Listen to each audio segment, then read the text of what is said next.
It was a Saturday morning in late October, and I was in my garage in Baton Rouge, Louisiana, sanding down a set of cabinet doors I'd been working on for 3 weeks.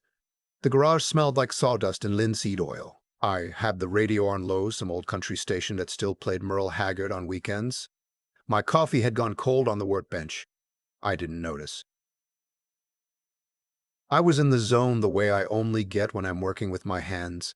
And that's the only place in the world I ever truly felt like myself. I am 63 years old. I spent 31 of those years as a licensed general contractor in Louisiana.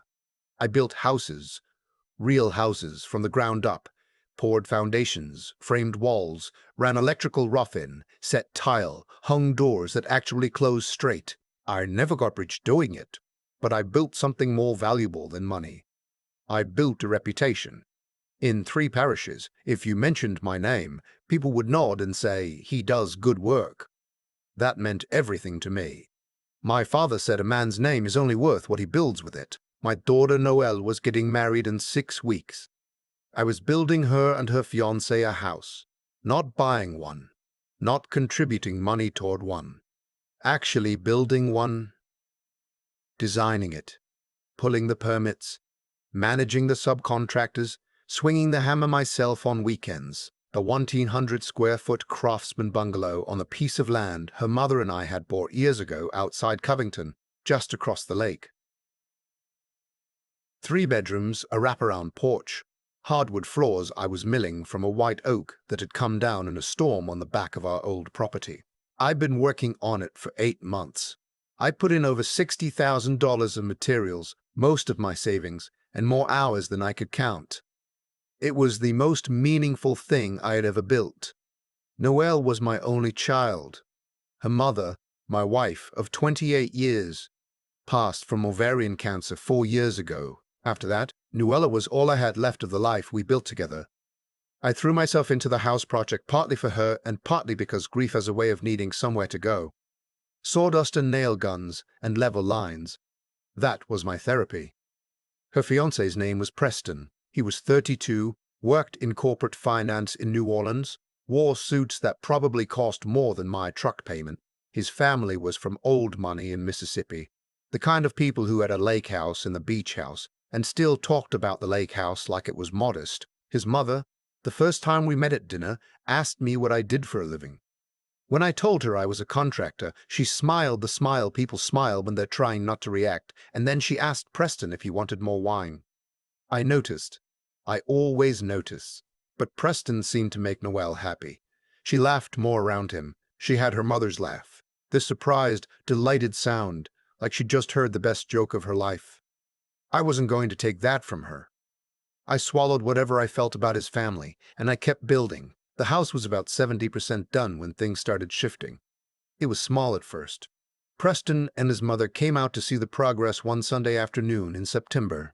I walked them through the framing, showed them the floor plan, explained how I'd oriented the house to catch the prevailing breeze off the north so they'd have natural ventilation in spring and fall. I was proud of that detail. His mother looked around the unfinished walls and said, "It's quaint." She said it like a verdict. On the drive back, according to Noelle, Preston told her the house felt a little small for entertaining. The house had an open-plan living and dining room that was nearly 600 square feet. I'd built homes for families of 6 in less space. I didn't say that. I asked Noelle what she wanted to do. She said, "I think Preston was just worried about space for his family's visits." I said I could add a guest suite if she wanted. She said she'd talk to him. She never brought it up again, and I assumed it was settled. I kept working.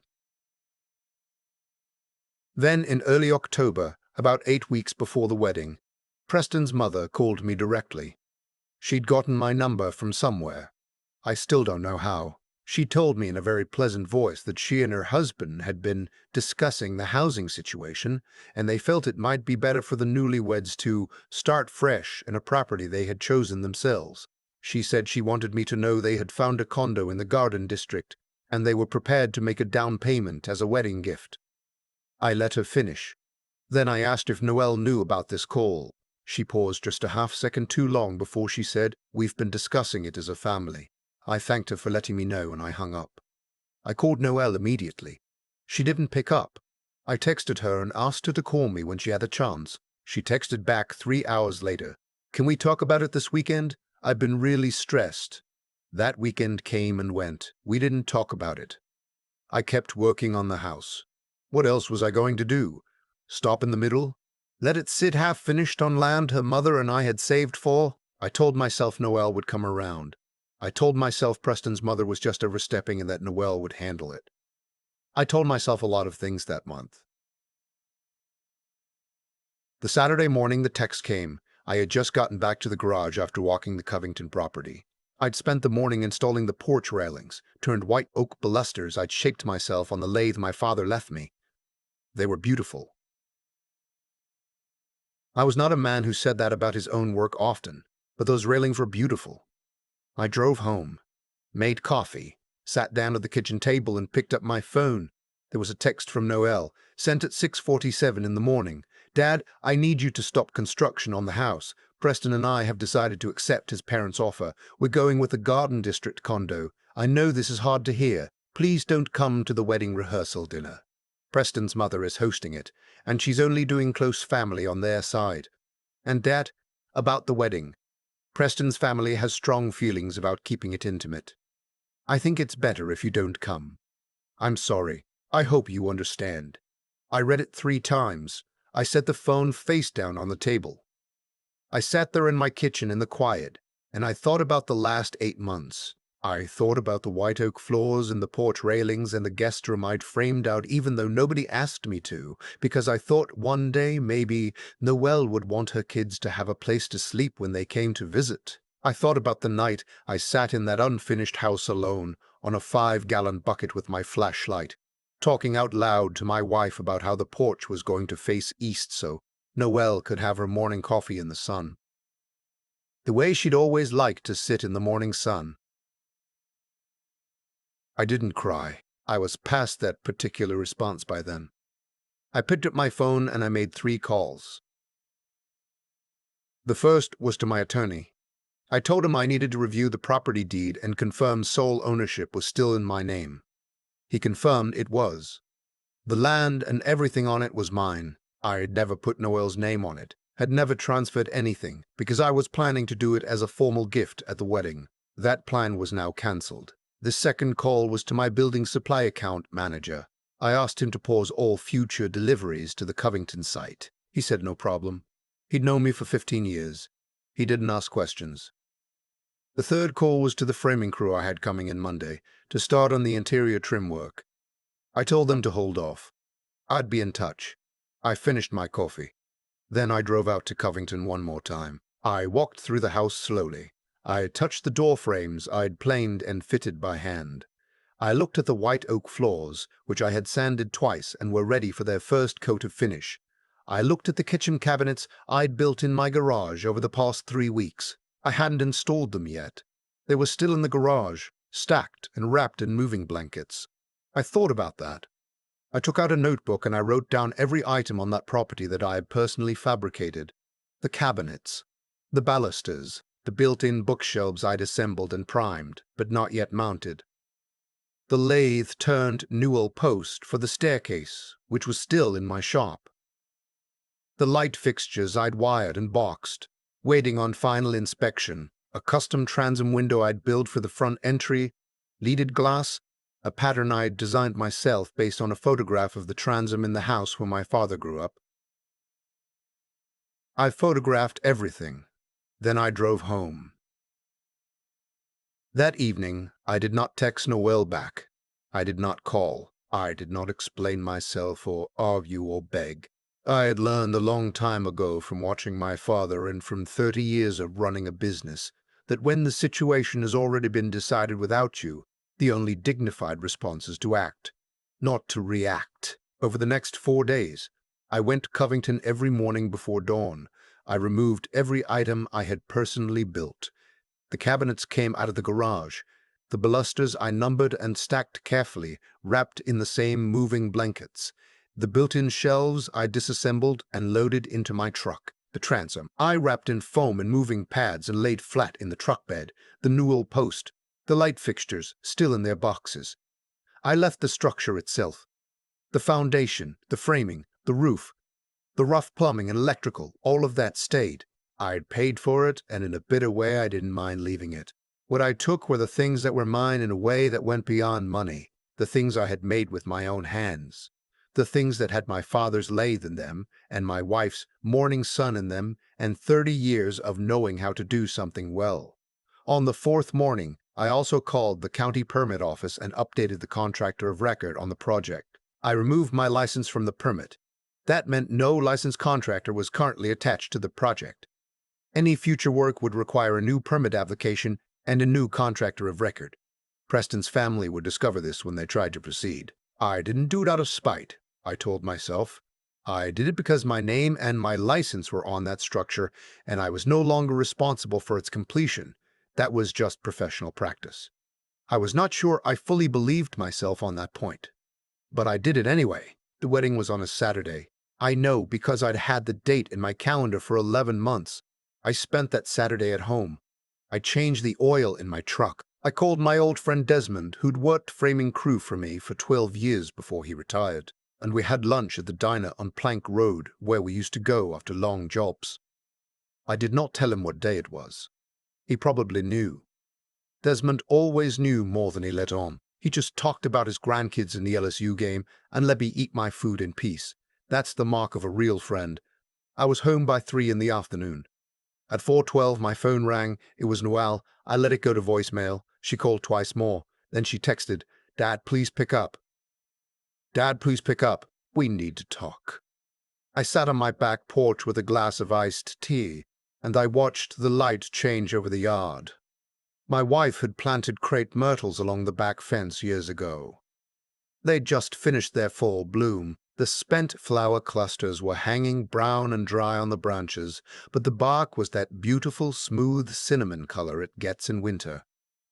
I had always meant to tell her how much I loved those trees in winter. I never got the chance. At 6:30, my doorbell rang. It was Noelle. Still in her bridesmaid dress, or something close to it, a sage green dress, her hair done up. She'd been crying. Her mascara had done what mascara does. She looked like her mother around the eyes when she was overwhelmed. That was the hardest part. Preston was in the car at the curb. He did not come to the door.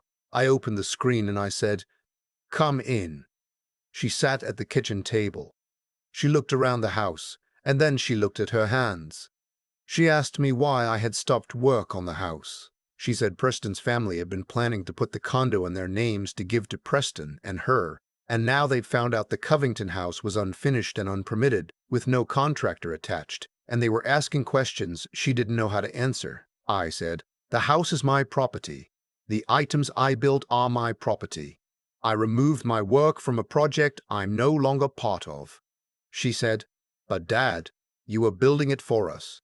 I said, "I was. And then you told me not to come to your wedding." She started crying then. Real crying, not the kind people do to get something. The kind that's been waiting all day.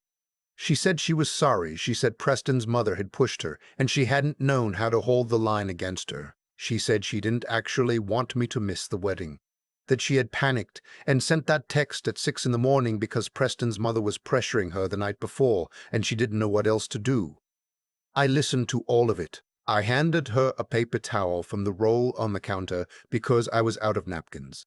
Then I said, "Noelle, I'm going to ask you something, and I need you to tell me the truth. Do you want a life with someone whose family treats your father like an inconvenience they're managing?" She didn't answer right away. That was its own kind of answer. I said, "I'm not telling you what to do. I'm 63 years old, and I've learned exactly one thing with certainty.